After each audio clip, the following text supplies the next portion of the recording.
Seja muito bem-vindo de regresso à Comissão Executiva. Estamos a analisar o Orçamento de Estado português para o próximo ano. Também vamos analisar o Orçamento Comunitário, mas para já falamos das eleições que decorreram na Catalunha este domingo. António Gomes Mota, que balanço é que faz destas eleições? Pois, é um balanço relativamente confuso e complexo.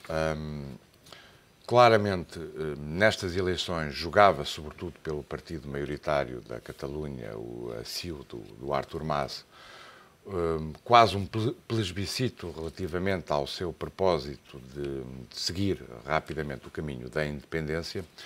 E a verdade é que a CiU teve uma significativa derrota eleitoral, porque passou de 62 deputados que tinha para cerca de 50, quando o objetivo do seu líder era claramente uma vitória maioritária.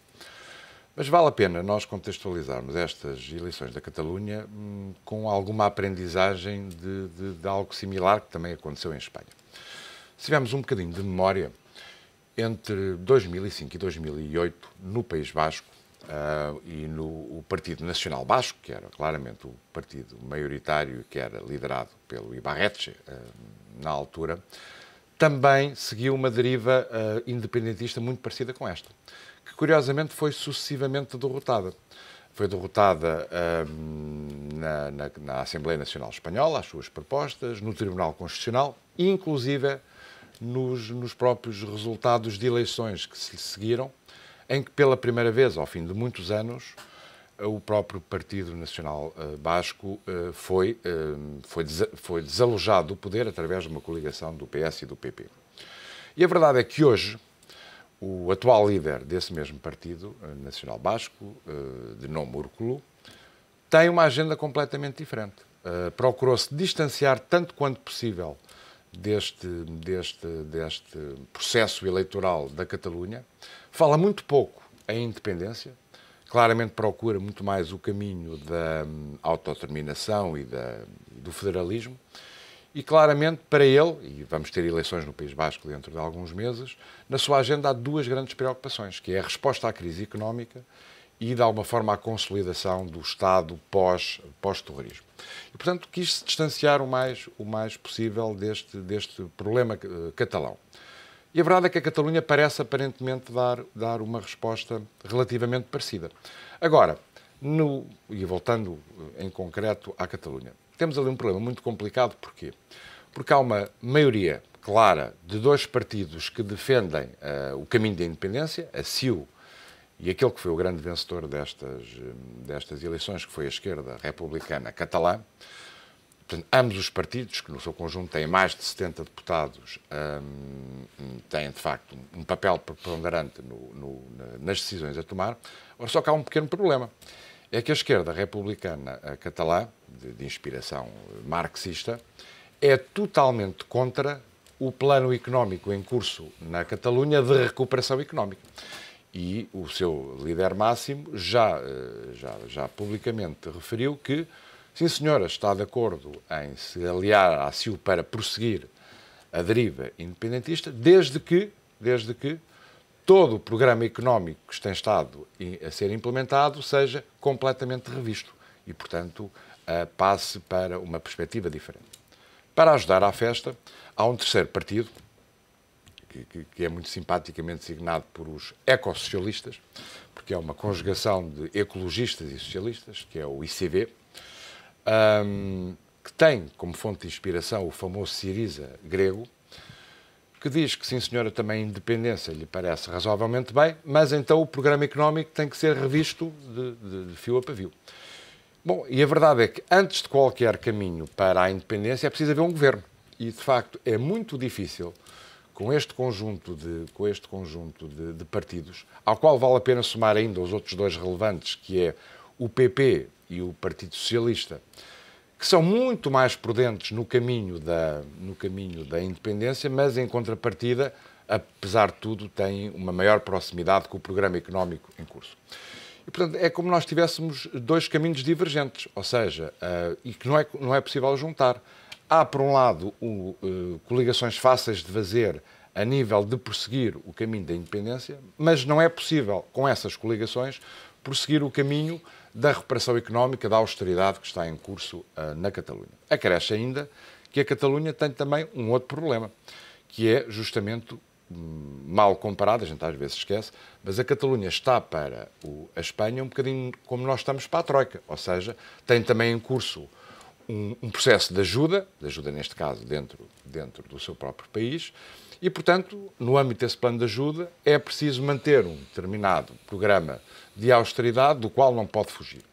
E, portanto, eu antevejo negociações difíceis, complicadas, para termos, a breve prazo, um governo. A minha intuição é de que, e será provavelmente a solução de compromisso possível, é acabar por haver um governo que de alguma forma vá respaldando este programa de austeridade em curso e que vai adiar um pouco as ambições de independência e, portanto, do referendo que se fala que terá que ser feito, ou que deveria ser feito nos próximos anos na Catalunha. Portanto, vai haver algum arrefecimento das expectativas e dos objetivos independentistas para, de facto, se concentrar naquilo que é a agenda económica e que, de facto, é a mais importante e a mais grave que a Catalunha atravessa. Vítor, que balanço é que faz destas eleições? Faço um balanço semelhante, depois da análise detalhada que o António fez. Gostava apenas de associar aí um aspecto. É que, com todo este problema, que é complexo, há ainda que lhe associar um aspecto que é a imagem com que a Catalunha aparece face ao resto da Espanha, nomeadamente face ao resto da Espanha, que é a de uma imagem semelhante àquela que os países nórdicos, nomeadamente a Alemanha, a Holanda e a Áustria, aparecem relativamente a Portugal. É que se põe um pouco na posição de nós não queremos ser solidários, nós que temos uma situação económica mais forte, não queremos ser solidários com os outros que têm uma situação mais fraca. Ora, isto naturalmente que não cria boas vontades facilmente. E aparecem com esta imagem, apesar da situação de dívida que têm, que já tiveram que pedir auxílio ao Estado Central espanhol. Quer dizer, ainda para complicar mais esta situação, eu também creio que a breve trecho não voltarão a haver medidas que ponham em causa o Estado espanhol com a inclusão da Catalunha, porque não tem... A minha intuição, só para terminar, é que provavelmente os próximos passos, e penso que esse será eventualmente a bissetriz de algum consenso possível, um bocadinho mais a nível do país, será o aprofundamento da autodeterminação e a criação, de algum modo, de um Estado federal, que no fundo acomoda razoavelmente estas pretensões de maior autonomia, mas não de independência, e poderá, portanto, ser, digamos, um ponto de encontro e de equilíbrio entre a manutenção do Estado, da nação espanhola como um todo e, de facto, haver algum crescimento da autonomia, sobretudo destas regiões que são mais reivindicativas.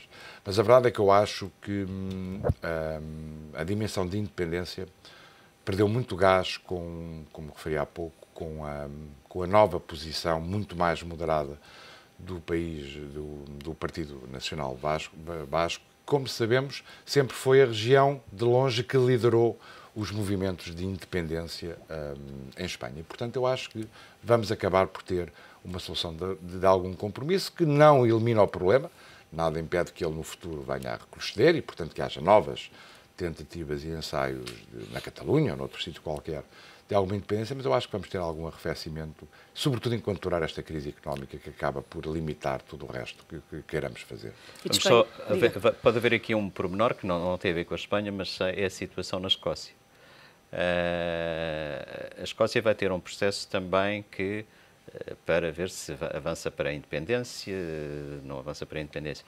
dependendo de como se avançar aí a situação, isso poderá... Pode criar um precedente. Pode levar a um aquecimento ou um arrefecimento, digamos, da situação em Espanha, mas cá estaremos. Mas também da análise que eu faço, acho que na Escócia também não vai vingar essa dimensão independentista. Se bem que aí mas... tem outras almofadas, não é? Mas, de qualquer maneira... Temos também negociações difíceis e complexas no que se refere ao quadro comunitário plurianual 2014-2020. Agora só chega em janeiro um eventual orçamento. O Herman Van Rompuy dizia que é preciso mais tempo para encontrar uma solução. Acha que é ultrapassável o debate entre a austeridade e o combate ao despesismo excessivo na Europa? Não, eu acho que vai haver seguramente um ponto de compromisso a que se vai chegar em janeiro ou em fevereiro, nos próximos meses. Porque, de facto, vai-se chegar seguramente a esse ponto de compromisso, porque uma das tecnicalidades importantes na aprovação deste pacote, deste orçamento para os 7 anos, que distingue de outras medidas, é que é obrigatória uma unanimidade dos Estados. Ou seja, basta haver alguém que vete para que, de facto, não haja orçamento. E isso vai obrigar necessariamente a algum tipo de concertação. Eu acho que o ponto de equilíbrio vai ser algures entre... Repare, nós temos 3 posições, digamos assim, distintas. A posição da Comissão Europeia, que claramente apostou num crescimento do orçamento. A posição de alguns países que são tipicamente contribuintes, como é o caso da Alemanha, como é o caso da Suécia, que apontam para um orçamento um bocadinho mais curto, ou seja, um aumento bastante mais moderado e que, de facto, de alguma forma lhe poupa mais contribuições adicionais.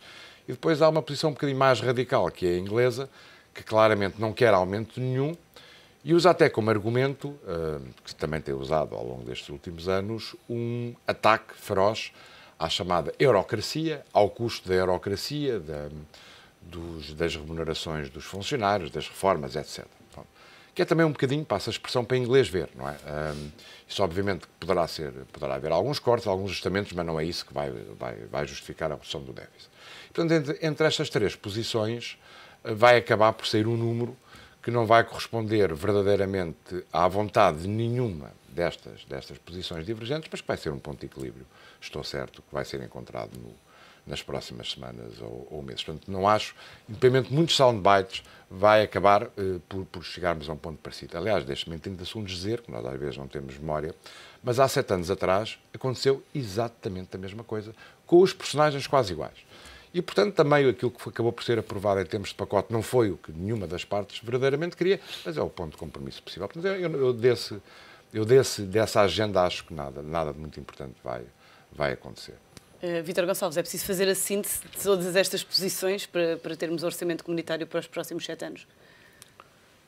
Necessariamente que é preciso fazer a síntese, porque é preciso a unanimidade, que ainda agora foi referido. O aspecto mais importante a reter é que a Europa não tem aprendido com os problemas que tem tido ao longo dos tempos, nomeadamente esta última década. Como o António referiu, houve já na discussão do anterior orçamento há uns anos atrás a mesma situação. É claro que é fácil chegar a uma situação destas onde num processo de decisão se exige a unanimidade. É muito fácil em qualquer circunstância chegar a isto. No entanto, e deste ponto de vista, esta situação para nós não é má, na situação em que nos encontramos, porque temos sempre a possibilidade de vetar. Agora, naturalmente, também pela situação em que nos idade, não nos podemos pôr permanentemente no modo até nos darem tudo o que queremos. Isso não é aceitável do ponto de vista negocial. De qualquer maneira, não é má a situação para a nossa, digamos, para as nossas posições. O que é, como eu dizia no início, o que é mais o que realça desta situação é que vai-se protelando a decisão de reunião para reunião e vai-se dizendo, e é desta que dizia o Presidente, o Sr. Rompuy, que nunca sei bem como é que é o nome dele, não é? Rompuy. Herman. O Sr. Herman Van Rompuy, que ninguém saía daquela sala sem decisão. Mas, e, quer dizer, ele teve o atrevimento de dizer isso. Não, ninguém sairia dali sem decisão. Afinal, é que não disse foi quando. Passado um dia já estava tudo com as malas aviadas. Eles vão seguramente encontrar um ponto de equilíbrio em que todos possam clamar a vitória. O que eu tenho muita pena neste processo, infelizmente, e há 7 anos não foi muito diferente, que é toda a atenção, toda a concentração é na discussão de quanto se vai gastar e não há praticamente nenhuma discussão aonde se vai gastar. E esse é para mim, neste quadro sombrio de crescimento económico na Europa e de competitividade da Europa face ao mundo, aquela que seria a discussão mais interessante para ter. E aonde é que se deveria gastar, na sua opinião? Na sua opinião? Na minha opinião, repare, eu continuo a dizer que nós temos um enviesamento histórico neste conjunto de fundos europeus, que é aquilo que se gasta na agricultura, muito por força da posição da Espanha, da França. E, de facto, o orçamento desde sempre esteve muito enviesado para gastos nessa área. E, de facto, devia haver um rebalanceamento gradual desses valores, sobretudo centrados na criação dos fatores de competitividade da Europa em relação ao mundo. E estou a falar desde telecomunicações, desde vias de acesso, desde inovação e tecnologia. Portanto, no fundo, reforçar o investimento naquilo que podem ser as áreas diferenciadoras em termos de competitividade e de criação de valor das empresas europeias face às suas congêneres mundiais. Vamos lá ver. Aquilo onde se vai gastar, existe uma ideia de onde é que se vai gastar, que é o programa, o tal Europa 2020. E esse programa tem sido discutido nas instâncias comunitárias, nomeadamente no Parlamento Europeu. O que tem sido muito menos discutido, e isso é mau até para nós portugueses, é a nível de cada um dos países, e particularmente em Portugal, tem sido muito pouco discutido onde é que nós queremos aplicar o dinheiro. Porque, para utilizar a expressão já anteriormente referida, os burocratas de Bruxelas e as várias comissões que têm sido formadas ao longo destes anos têm feito imensa produção de papers, de relatórios sobre o que é essa Europa 2020, esse sonho da Europa 2020, as áreas onde é que nós devemos ser competitivos. Há imenso trabalho feito que nos podemos deliciar e algum trabalho muito bem feito. Falta a prática, na sua opinião? Agora, não é questão apenas da prática, falta uma participação muito mais ativa de cada um dos países e particularmente do nosso, que é aquele que aqui nos importa principalmente. Onde é que nós vamos participar nesses programas com vista ao nosso desenvolvimento? E onde é que acha que Portugal deveria Deixe-me só interromper. O tipo de apostar? discussão que o Vítor diz e que parece importante, e independente agora da gente achar bem ou achar mal, mas a linha de pensamento e de discussão que devemos ter em Portugal é, por exemplo, algo como o Ministro da Economia disse há meia dúzia de dias, dizendo assim, todos os fundos estruturais, no essencial, devem ser agora alocados à reindustrialização do país. Independente de nós concordarmos ou não concordarmos, é este tipo de discussão que, marcadamente, nós temos que passar a ter e que não temos tido até agora. Muito rapidamente, acha que numa altura que se fala tanto que Portugal devia investir, apostar na agricultura e no mar, deveria ser por aí o caminho? Esse é um caminho, não tenho qualquer dúvida. Nós necessitamos de ter mais indústria para a criação de mais emprego, para a substituição de importações. O mar tem-se havido imensas conferências, relatórios sobre isso, parece uma evidência. Nós que temos a costa que temos, a proximidade... Então porquê é que não se faz? Porque tem havido outras prioridades, porque a orientação da política governamental e da aplicação prática da política governamental ao longo destes últimos anos não tem sido nesse sentido. Tem havido relatórios, tem havido declarações de boas intenções, mas a verdade é que os estaleiros navais continuam a ser aquilo que nós sabemos. Tem havido, deixe-me só que lhe diga, algum aumento de investigação fundamental e numa parte aplicada em áreas que têm a ver com o mar, biologia marítima, etc. Tem havido efetivamente algum aumento, Agora, tem havido o aparecimento de algumas novas iniciativas empresariais, algumas até oriundas de investimento estrangeiro e que têm a ver com transformação e produção de produtos associados ao mar, mas não tem havido o investimento necessário, público e privado, que leva a uma dinamização efetiva dessas atividades. Vítor Gonçalves, António Gomes Mota, muito obrigada pela vossa presença e pelos vossos comentários nesta Comissão Executiva que está de regresso amanhã.